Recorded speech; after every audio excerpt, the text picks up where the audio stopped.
Mean राशि।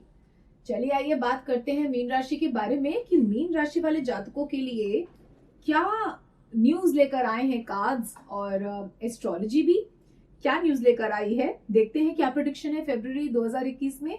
तो हम देखते हैं कि अपने पराक्रम से, अपनी मेहनत से जो आपने पिछले दिनों करी है या पिछले महीनों करी है और अपने सूझबूझ से आप परेशानी वाली सिचुएशंस में भी एक विनर की तरह इमर्ज हो जाएंगे। आप लड़ेंगे, आप फाइट करेंगे, कोई सिचुएशन होगी, हो सकता है फैमिली में प्रॉब्लम हो सकता है कार्य क्षेत्र में कोई कष्ट आ रहा हो सकता है किसी भी तरीके की कोई भी प्रॉब्लम आई हुई हो, किसी भी तरीके की प्रॉब्लम हो सकती है। लेकिन आप हार नहीं मानेंगे, आप फाइट करेंगे और हो सकता है आप अभी फाइट करते आ रहे हो किसी समस्या में और आप इस मंथ में विजयी हो जाएंगे। लेकिन आसानी से नहीं होंगे, आपको बहुत मेहनत करनी पड़ेगी, बहुत संघर्ष करना पड़ेगा, लड़ना पड़ेगा, दृढ़ निश्चयी होकर पीछे पड़ना पड़ेगा, तब जाके आपकी विजय होगी। और जो भी आपके अधिकार की चीजें हैं जो आपको मिलनी चाहिए वो आपको मिलेंगी, चाहे वो यश हो, चाहे वो प्रेम हो, चाहे वो धन हो, चाहे वो सक्सेस हो। ठीक है, तो ये तो बहुत ही अच्छी बात है कि जो व्यक्ति हार नहीं मानेंगे उनकी विजय तो होगी ही। खुद प्रभु भी कहते हैं कि ठीक है भाग्य होता है और मैं भी साथ होता हूँ, लेकिन अगर किसी के जीवन में भाग्य थोड़ा मंदा है और वो पुरुषार्थ किए ही जा रहा है तो एक समय ऐसा आता है कि वो भी विजयी हो जाता है, उसे भी वो चीज मिल जाती है। तो ये तो आप बहुत ही अच्छा उदाहरण सेट करके अपने नियर वंश को भी दिखाएंगे कि देखिए हमने हार नहीं मानी और अपने पराक्रम से, अपने सूझबूझ से, अपने सही तरीकों से, अपनी आराधनाओं से हमने अपने इस यश को, अपने प्रेम को, अपने धन को या अपनी अपॉर्चुनिटीज को या जॉब को या जो भी आपका संघर्ष चल रहा है उसमें हम विजयी भव हुए हैं। तो आपको बहुत बहुत बधाई। साथ ही मैं कहना चाहती हूँ कि थोड़ी सी अगर हो सके तो आप वृक्षारोपण आप कीजिए।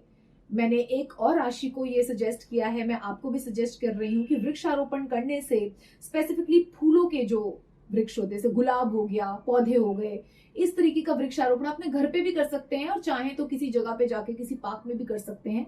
बट मेक श्योर आप उसको वाटर कर रहे हैं, खाद डाल रहे हैं, तो जो भी सुविधा से आपसे हो सके वो आप कर रहे हैं, उसको करिए। उसको करने से आपको बहुत पुण्य उपार्जित होगा और उस पुण्य के प्रताप से आपके जीवन में और हरियाली आएगी और फल फूल लगेंगे आपके जीवन में और सुगंध भर जाएगी। ठीक है, और उस पौधे में से जो पुष्प निकलेंगे उन पुष्पों को अपने ही घर के मंदिर में आपने चढ़ाना है। ये नहीं है किसी को दे दिया, कभी कभी होता है ना कि चलो खाने में यूज कर लिया या दे दिया। यदि आपको खाने में भी यूज करना है तो पहले उस पुष्प को तोड़ के आप प्रभु के चरणों में चढ़ाएं और चरणों में चढ़ाने के बाद फिर उस पुष्प को लेके उससे कुछ बना सकते हैं आप, लेकिन पहले उसे प्रसाद स्वरूप बना लीजिएगा। तो ये जो मैंने आपको बताया है फूलों का पौधा लगाने का, इसके पीछे कारण है और वो कारण आपको मैं बता रही हूँ कि वो कारण यही है कि वो आपके जीवन में सुगंध और हरियाली लाएगा, पुष्पित करेगा आपके जीवन को।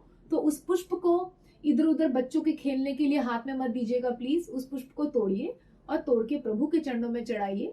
चढ़ाने के पश्चात शाम को आप उस पुष्प को ले सकते हैं और उससे जो भी अगर अपने खाद्य पदार्थ बनाने हैं या और कुछ भी बनाना है तो आप बना सकते हैं, लेकिन इस तरीके से नहीं कि उसको बस ऐसे ही कर दिया। ठीक है, वेस्ट नहीं करना है उस पुष्प को, उसके जीवन को। ठीक है, तो वृक्षारोपण कर सकते हैं, पुष्पों के पौधे लगा सकते हैं, आपके जीवन में बहुत बहुत बहुत शुभ चीजें लेकर आएगा। इस उपाय का प्रयोग कीजिएगा। आने वाले महीनों में मैं आपसे पूछूंगी, इसका कोई ना कोई बहुत खूबसूरत इफेक्ट अवश्य आपके जीवन में आएगा। अब हम आ जाते हैं लकी नंबर और लकी कलर की तरफ। तो लकी नंबर हमें लगता है आपका आ रहा है 1 और 9 एंड लकी कलर आपका निकल कर आ रहा है येलो एंड ग्रीन। तो गेंदे का पुष्प भी लगा सकते हैं। ठीक है, तो उसमें येलो ग्रीन दोनों कॉम्बिनेशंस आ गए। इस तरीके की कोई युक्ति आप लड़ा सकते हैं। ठीक है, अब मैं आपको एक चीज और बताना चाहती हूँ, थोड़ा सा अपनी सेहत का ध्यान रखना है। तो जिह्वा पे कंट्रोल रखिएगा, रसनेंद्रिय पे कंट्रोल रखिएगा। खाने का मन करेगा, लेकिन फरवरी के इस मंथ में हम थोड़ा सा ध्यान रख सकते हैं, स्पेसिफिकली वो चीजें जो हमारे पेट में गर्मी बढ़ा दे। बहुत ज्यादा नॉनवेज, बहुत ज्यादा एग की ठंड हो रही है, हमें खाना है, पर वस्तुतः उसी से आपको प्रॉब्लम हो जाएगी। तो प्लीज हो सके तो वेजिटेरियन डाइट ज्यादा फॉलो करें, क्योंकि लाइट होती है और उसमें भी तेल, चिकना, फ्राइड, ये सब नहीं। सिर्फ मैं फरवरी के मंथ में कह रही हूँ। वैसे तो मैं हमेशा ही कहती हूँ कि हो सके तो सभी लोगों को वेजिटेरियन हो जाना चाहिए फॉर लाइफ, बट ठीक है, सबके अपने अपने चुनाव हैं, किसी को हम कुछ नहीं कह रहे इस पे। लेकिन फरवरी के इस मंथ में मैं आपके हेल्थ पॉइंट ऑफ व्यू से आपको ये बात समझाना चाहती हूँ कि थोड़ा सा हो सकता है आपके उदर में गर्मी बढ़ जाए। तो लहसुन से भी, प्याज से भी गर्मी बढ़ती है, खाएं लेकिन इतना अधिक ना खा लें, मिर्च ज्यादा ना खा लें कि वो एक्सेस हो जाए पेट में, ना ज्यादा गर्मी हो जाए, उससे भी फिर आपको दुष्परिणाम हेल्थ के भोगने पड़ सकते हैं। तो पानी का कंटेंट अच्छा पेट में रखिए, ठंडा रखिए, पर रात्रि को चावल दही वगैरह ये सब रात्रि को मत खा लीजिएगा। ये सुबह या दिन के समय ही आपने खाना है, क्योंकि रात्रि को ये जहर हो जाता है। तो इन सब चीजों का आप उपयोग कीजिए और अपने इस मंथ को और मंगल बना लीजिए। Thank you.